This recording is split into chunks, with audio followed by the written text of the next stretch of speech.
West End. Baren har været mit hjem hver aften det sidste år, siden den dag min makker Karsten blev dræbt. Jeg vil ønske, at jeg kan huske mere fra den aften, men vennerne forvirrer mig.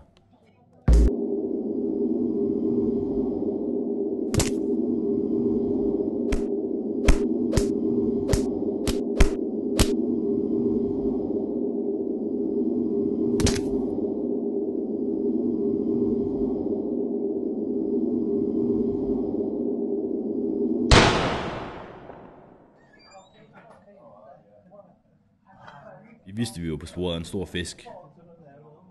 Vi vidste, det var farligt.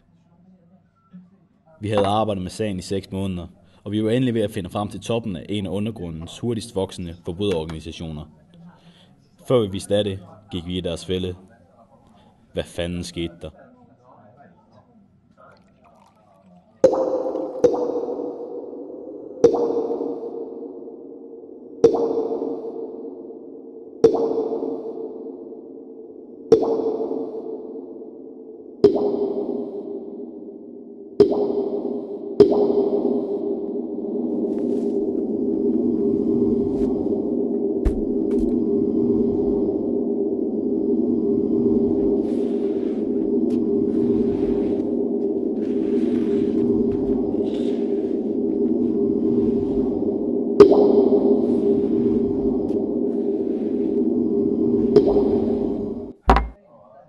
Store John reddede mig, men mit skilt blev taget den næste dag, mens jeg stadig var indlagt.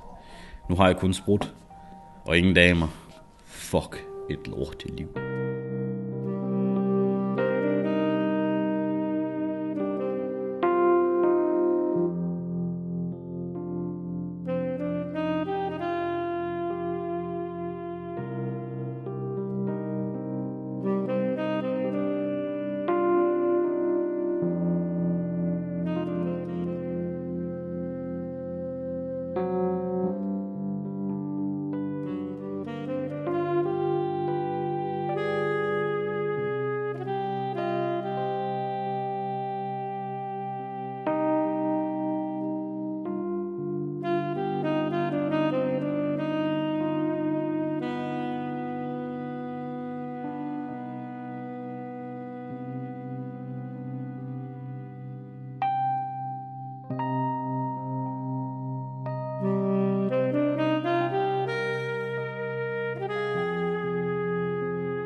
En ung journalist blev i går fundet dræbt i sin lejlighed på Vesterbro. TV'et bragte mig tilbage til virkeligheden. Det så ud til, at dagens store historie var mordet på en journalist. Den slags rager mig ikke mere. Jeg havde mere lyst til at forhøre den flaske rom, der stod på mit sofabord. Som om jeg skulle være i stand til at påtage mig nogen opgave. Jeg havde ikke haft en sag i flere måneder. Jeg startede detektivbureauet for at holde mig i gang, men sprutten trak mig til side. Den eneste kontakt, jeg havde tilbage, var Store John. Og hvad en privatdetektiv uden kontakter? Fuck det. Jeg havde sprutten.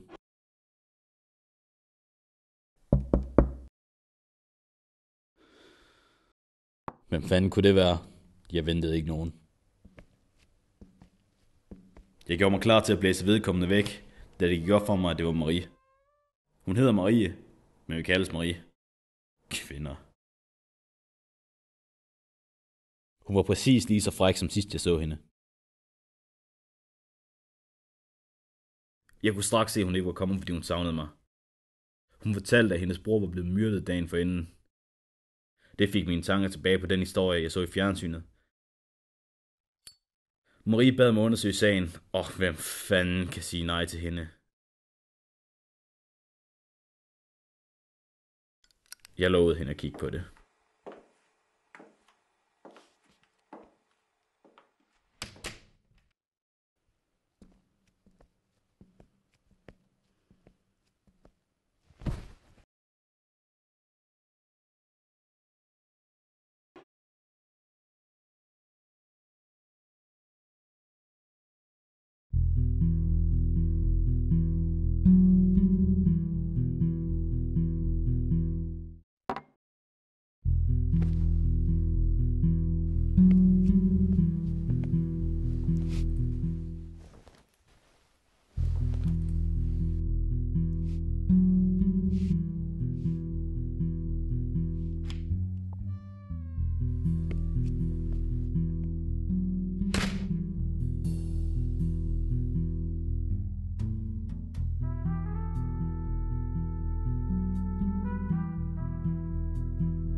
Jeg vidste, hvem der kunne hjælpe mig.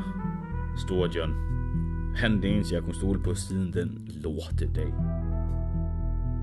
Han har kontakterne, jeg har brug for. Vi har kendt hinanden, siden vi var små, og han har altid hjulpet mig. Også da jeg var betjent.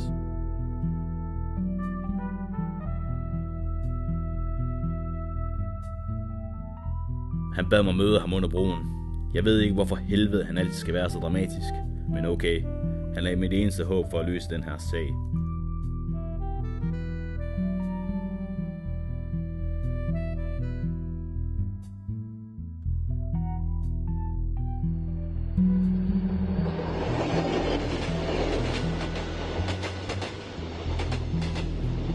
Store John havde hørt om sagen, men det gik hurtigt op for mig, at han ikke ville hjælpe. John mente ikke, der var noget at komme efter i den sag. Han foreslog, at jeg skulle smutte ned på West End og nyde en flaske whisky i stedet. Men det kunne jeg ikke. Jeg havde givet Marie mit ord. Til sidst gav han sig alligevel, som han altid gør. Det endte med, at han gav mig en seddel med et navn. En, jeg skulle tale med. Det så ud til at blive en lang aften. Nu skulle der arbejdes.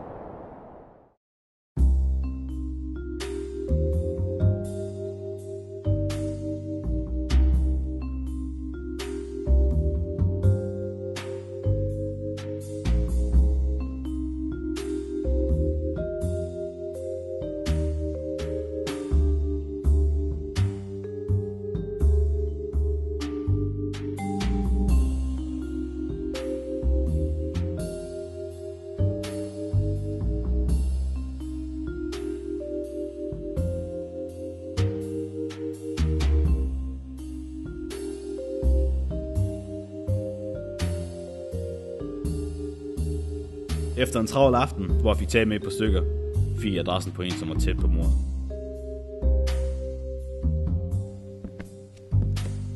Adressen ledte mig til en af politiets gamle kendinge.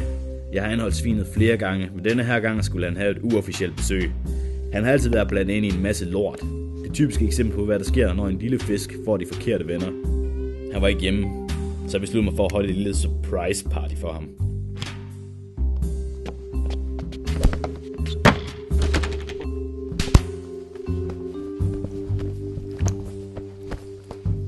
Da den altid hyggelige Mark kom, tog jeg en lille snak med ham.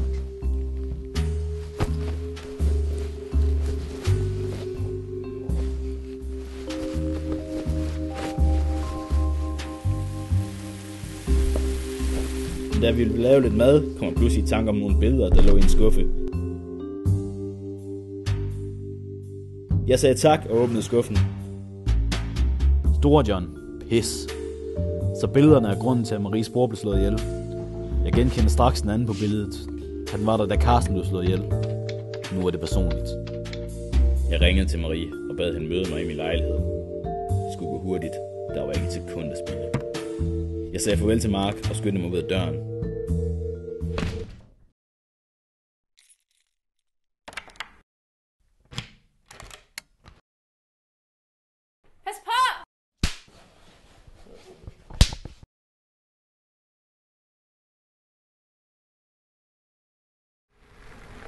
Jeg skulle have set det komme. Jeg skulle have advaret hende. Nu var vi på vej på en lille weekendtur til skoven. Men det var ikke sådan, jeg havde drømt om, at omstændighederne skulle være. Åbenbart var rebene bundet af en polsk købeluder. De er jo ikke specielt svære at komme fri af.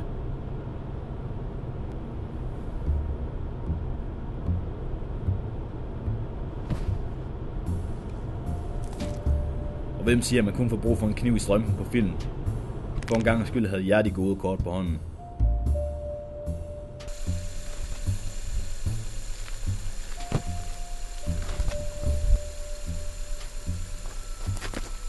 Må ikke Store John var taget hjem.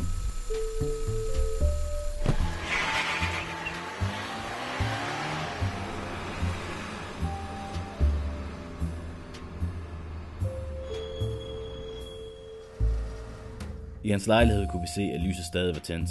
Jeg bad Marie blive i bilen, imens jeg lige ville hilse på min gamle ven.